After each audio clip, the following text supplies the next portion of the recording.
Math class bye विकास sir. देखिए संख्या पद्धति, संख्या पद्धति हिंदी इंग्लिश में होता है नंबर सिस्टम। ये टॉपिक आपको मैथ में सबसे बेसिक चैप्टर है, इसी से आपका बेस बनेगा। इसमें आपको टॉपिक आपका सबसे पहले चालू हम करते हैं नंबर। नंबर बेसिक रूप से तीन तरह के होते हैं, तीन तरह के होते हैं। पहला आपका होगा रियल नंबर। रियल नंबर मतलब होता है वास्तविक, वास्तविक संख्या। दूसरा होगा इमेजिनरी नंबर। इमेजिनरी नंबर, इसका हिंदी होगा काल्पनिक संख्या। तीसरा होगा कॉम्प्लेक्स नंबर। कॉम्प्लेक्स नंबर मतलब होगा मिश्रित या सम्मिश्रित संख्या। मिश्रित संख्या, मिश्रित संख्या। नंबर बेसिक रूप से तीन प्रकार का होता है, वास्तविक, काल्पनिक, मिश्रित। अब इसमें पहला टॉपिक हम लेके चलते हैं वास्तविक संख्या। वास्तविक, वास्तविक संख्या।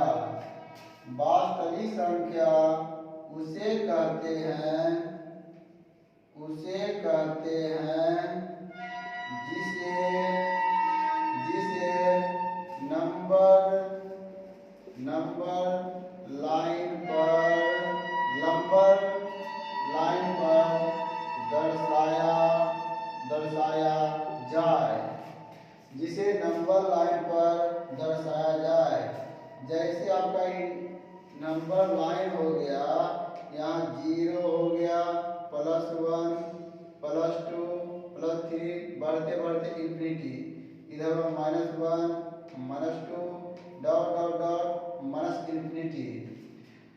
नंबर लाइन पर दर्शाया जाएगा, उसे रियल नंबर कहते हैं। दूसरा देखिएगा काल्पनिक संख्या। काल्पनिक संख्या वैसी संख्या जिसे नंबर लाइन पर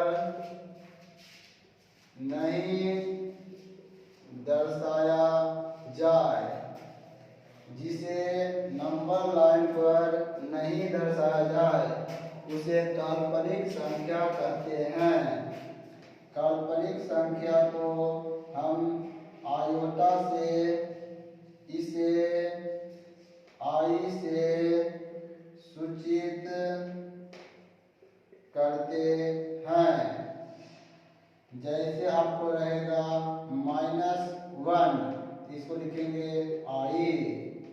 रहेगा आपका -19, इसको लिखेंगे √-1 गुने 19, क्योंकि हम जानते हैं √a गुना √b होता है √ab। तब इसका वैल्यू तो आपका होगा आई, होगा √19i।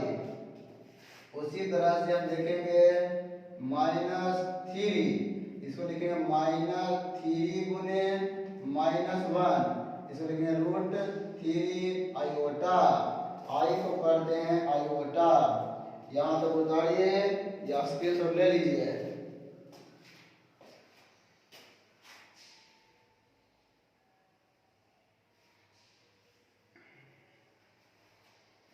अब हो गया है।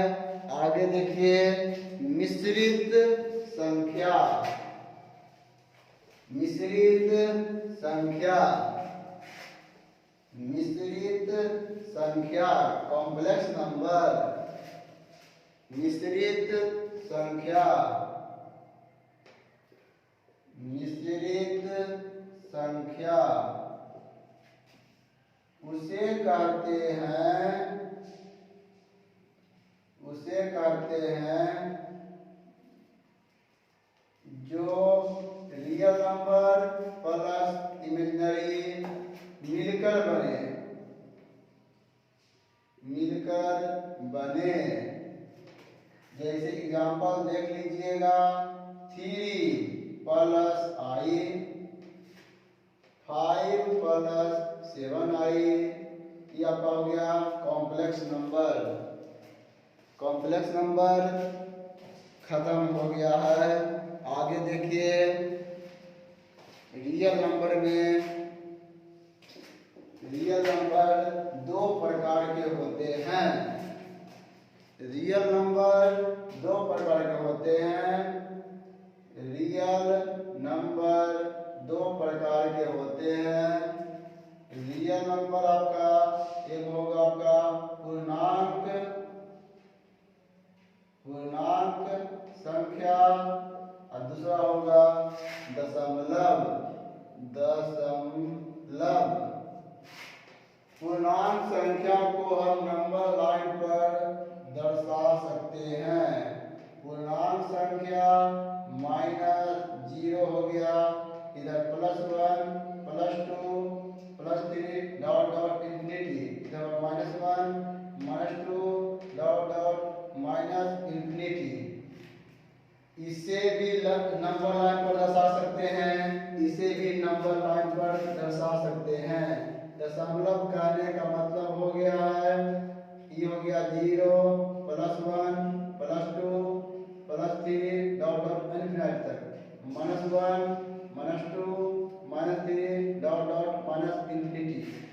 हम 0 से 1 तक, 0 से 1 तक हम अनंत, 0 से 1 तक, 0 से 1 तक हम अनंत, अनंत दशमलव संख्या ले सकते हैं। जैसे हो गया 0.1 0.2 0.3 0.11, इसी तरह अनडिफाइंड तक। इसीलिए एक गैप के बीच में हम अनंत दशमलव संख्या ले सकते हैं। अब देखिए इसमें पूर्णांक संख्या में, पूर्णांक संख्या 2 तरह के होता है। निगेटिव रहेगा उसे नकारात्मक पूर्णांक कहेंगे, नकारात्मक, नकारात्मक पूर्णांक कहेंगे, और जो आपका पॉजिटिव होगा उसे धनात्मक, धनात्मक पूर्णांक कहेंगे। यहाँ तक क्लियर हो गया होगा। फिर समझ लीजिए, रियल नंबर पूर्णांक होता है, दशमलव होता है। पूर्णांक संख्या को नंबर लाइन पर दर्शा सकते हैं, जो निगेटिव होगा उसे नकारात्मक, जो पॉजिटिव होगा धनात्मक।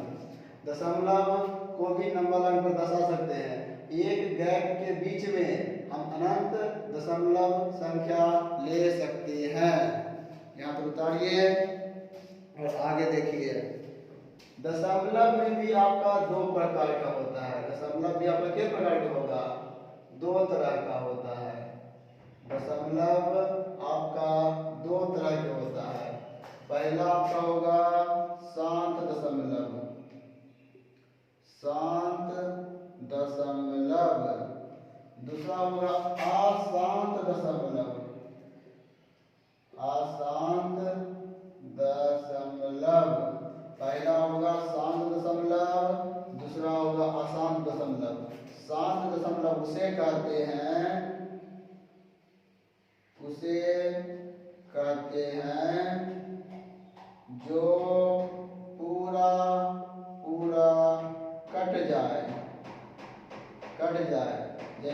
एग्जाम्पल में 0.25, 0.235 etc. इसे हम P बटा Q के रूप में रख सकते हैं। जब हम P बटा Q के रूप में रख दिए हैं, ये कौन संख्या हो गया आपका? परिमेय संख्या। मतलब शांत दशमलव को हम कौन संख्या कह सकते हैं? परिमेय संख्या भी कह सकते हैं। क्लियर यहाँ तक? लेकिन अशांत में भी दो तरह का होता है। अशांत दशमलव में दो तरह का होता है। एक होगा रिपीटेड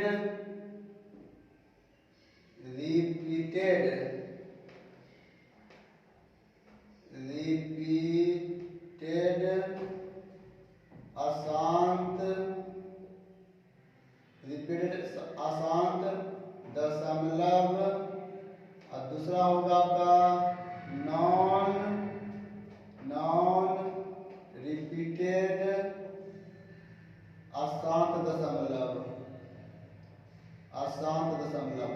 रिपीटेड के मतलब कहने का अर्थ हो गया है कि 0.3777 डॉट डॉट लेके चलेगा। इसको लिख सकते हैं 0.37 पर रेकरिंग। ये आपका होगा 0.2378963 कुछ रिपीटेड नहीं रहेगा, इसी तरह बढ़ता जाएगा। ये तुम्हारा, इसको हम P बटा Q के रूप में लिख सकते हैं। मतलब इसे हम P बटा Q के रूप में लिख सकते हैं। इसे हम P बटा Q के रूप में लिख सकते हैं। तो मतलब कि ये कौन संख्या हो गया? परिमेय संख्या। इसे P बटा Q के रूप में नहीं लिख सकते हैं। तो नहीं लिखते कौन संख्या होगा? अपरिमेय संख्या। उतारिए यहाँ तक।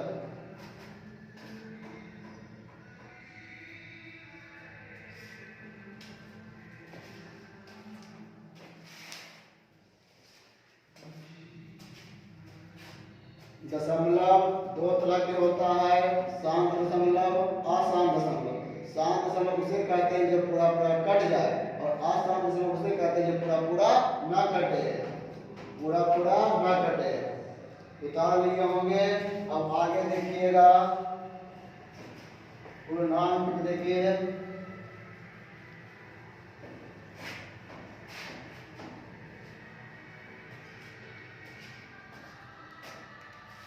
अब आपका हो गया प्राकृत संख्या। देखिए प्राकृत संख्या गिनती के संख्या को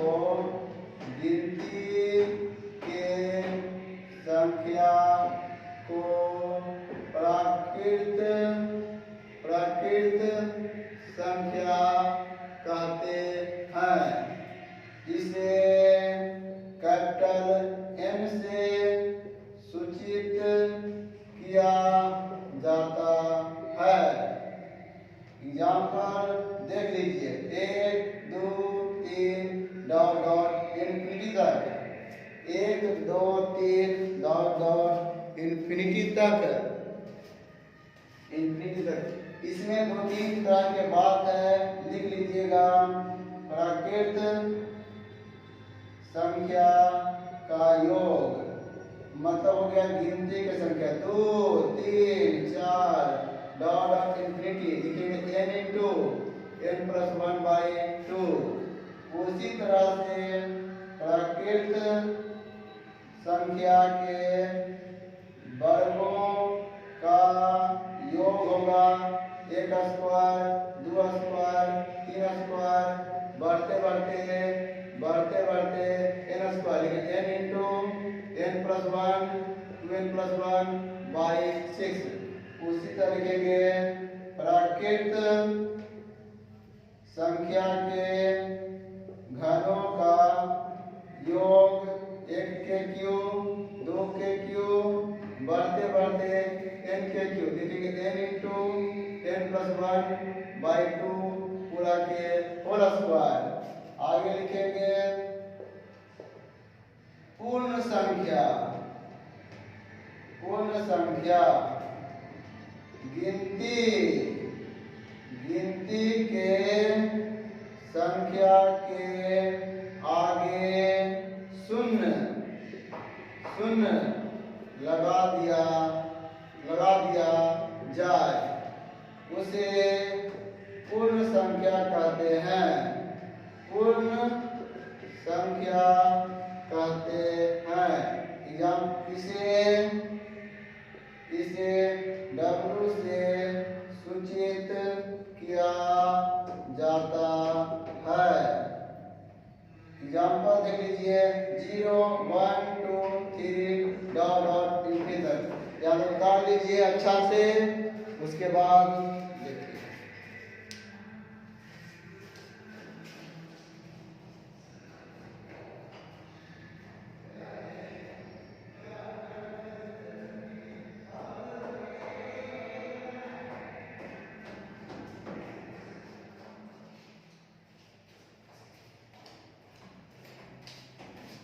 आगे देखिएगा, उतार लिए होंगे।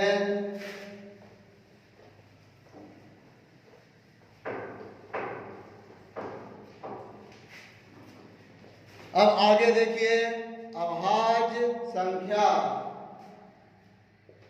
सबसे बेहतरीन टॉपिक है और इसको VVI कर दीजिए। अभाज्य संख्या उसे कहते हैं जो एक और स्वयं से कटे, एक और स्वयं से कटे। इसका मतलब हो गया कि अभाज्य संख्या में केवल के गुणनखंड होगा? 2। नोट में कर लीजिए कि अभाज्य संख्या का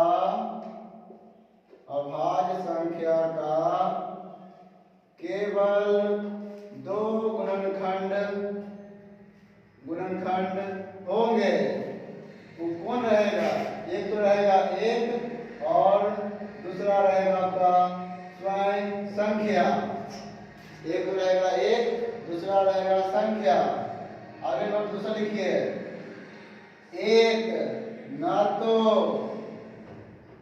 अभाज्य है और न ही भाज्य है, अगर नोट लिखिएगा।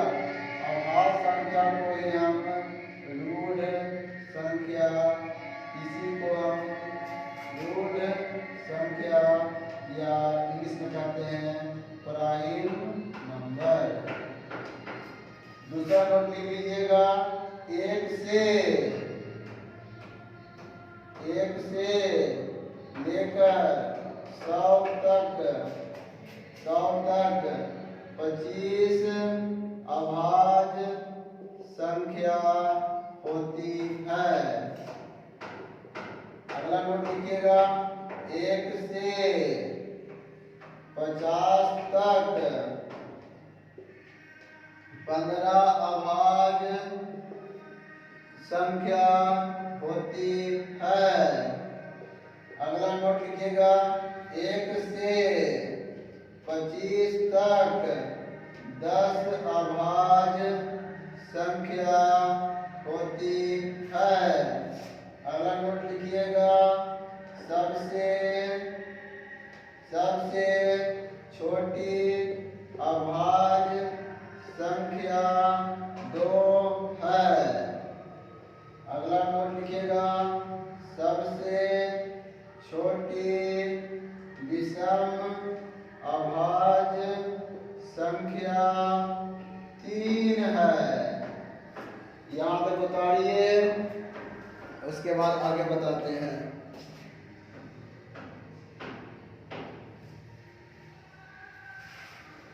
हो गया होगा।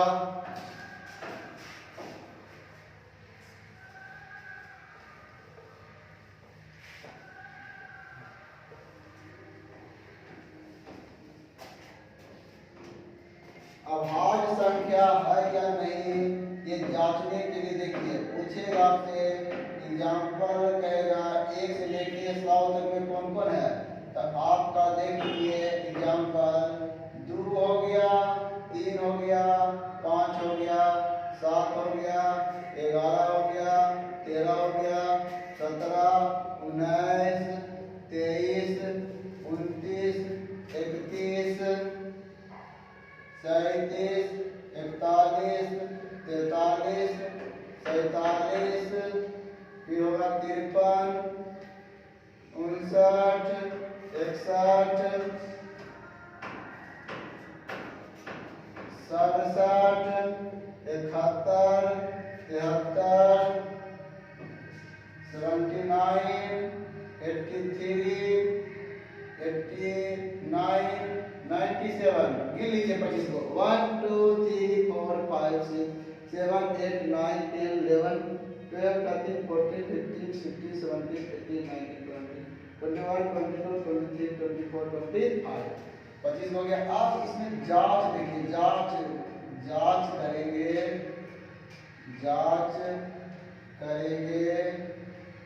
कि आवाज संख्या है या नहीं। जांच कैसे में समझ लीजिए बात। कोई क्वेश्चन पूछेगा आपको 147 पूछेगा कि आवाज संख्या है या नहीं। तो सबसे पहले आपको काम करना कोई संख्या दे दे, 1 से 20 तक लिख देना है आवाज संख्या। 2 3 5 7 11 13 17 19 कहाँ तक पूछे इतने लिखना है। 2 से कटेगा नहीं कटेगा आवाज संख्या है, 3 से कटेगा नहीं आवाज संख्या, 5 से नहीं कटेगा आवाज, 7 से कट गया, जब कट गया तो आवाज संख्या नहीं होगा। मतलब कह सकते हैं कि 147 आवाज संख्या आपका क्या है, नहीं है। अब देखिए 101 देखिए, 101 आवाज संख्या है या नहीं। जांच करने को ही बता दिया, सीधे लिख देना है 2 3 5 7 11 13 17 19।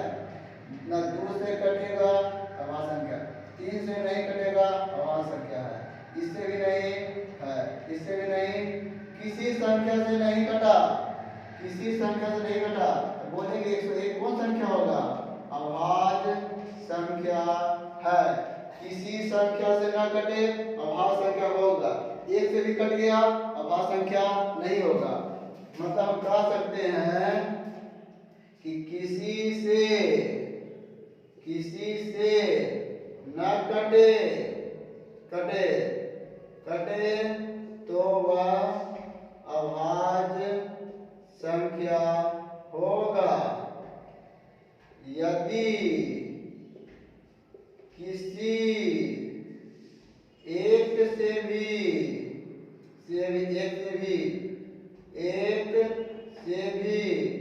कट जाए तो वह आवाज संख्या नहीं होगा। उतारिए यहां तक।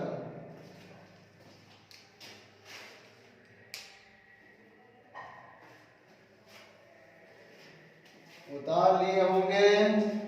अब अगला देखिएगा, भाज्य संख्या, उसी को कहते हैं रूढ़ संख्या, उसी को कहते हैं कंपोजिट संख्या, कंपाउंड संख्या।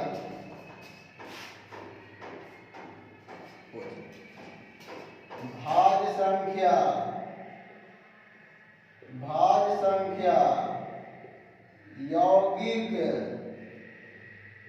यौगिक संख्या, उसे कहते हैं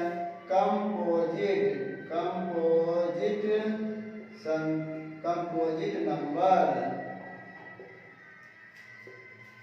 वैसी संख्या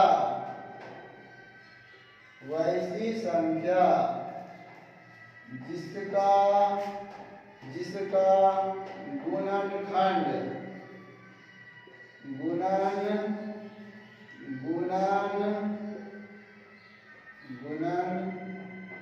गुणनखंड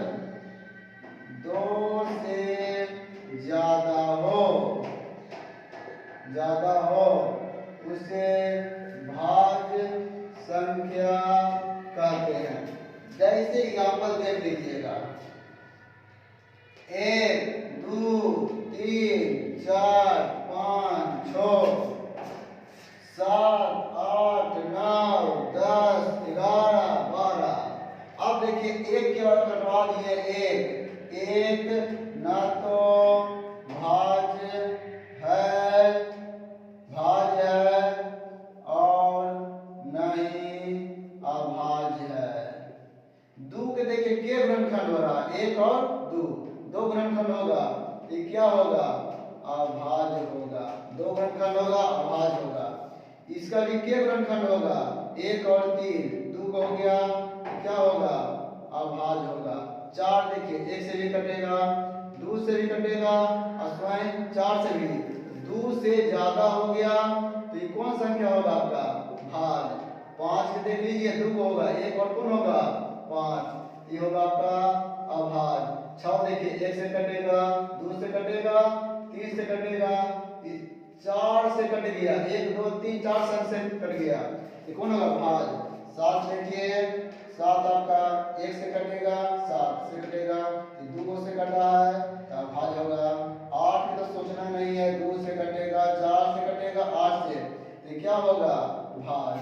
9 देख लीजिए, 1 से, 3 से, 9 से, तो क्या होगा आपका? भाज्य होगा।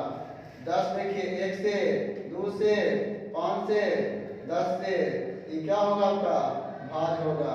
11 का 1 और 11, ये क्या होगा? अभाज्य। 12 का भाज्य। मतलब कहने का अर्थ हो गया, जिसका 2 को रहेगा भाज्य, 2 से ज्यादा रहेगा अभाज्य। नोट देख लीजिएगा, यहाँ तो उतारिए और 2 नोट देख लीजिए। सबसे छोटी भाज्य संख्या 4 है। दूसरा नोट देखिएगा, सबसे छोटी विषम भाज्य संख्या 9 है। अगर कहाँ पर गया आंसर? 9 के पास जा रहा है। सोचना भी मुमकिन है कि 1 छोड़ा 2 3 4 5 6 7 8 9वां पर जा रहा है विषम भाज्य में। यहाँ से उतारिए, उसके बाद आगे देखिएगा।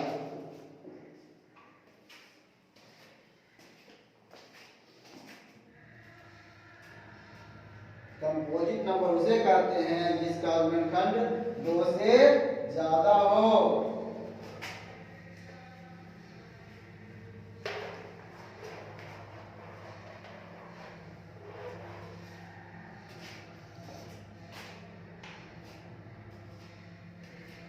अब 2 को बात करते हैं को-प्राइम नंबर।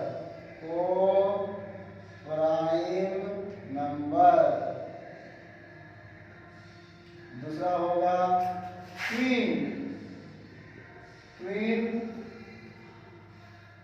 Prime number. मत इसका मतलब हो गया सह अभाज्य संख्या।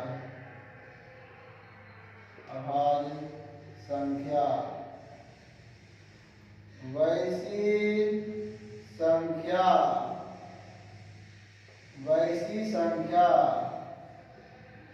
जिसका HCF 1 हो उसे सह अभाज्य संख्या कहते हैं। एग्जाम्पल देख लीजिएगा। 3 5 का HCF क्या होगा? 1 होगा, ये क्या होगा? सहअभाज्य। 7 4 का HCF 1 होगा, ये क्या होगा? सहअभाज्य।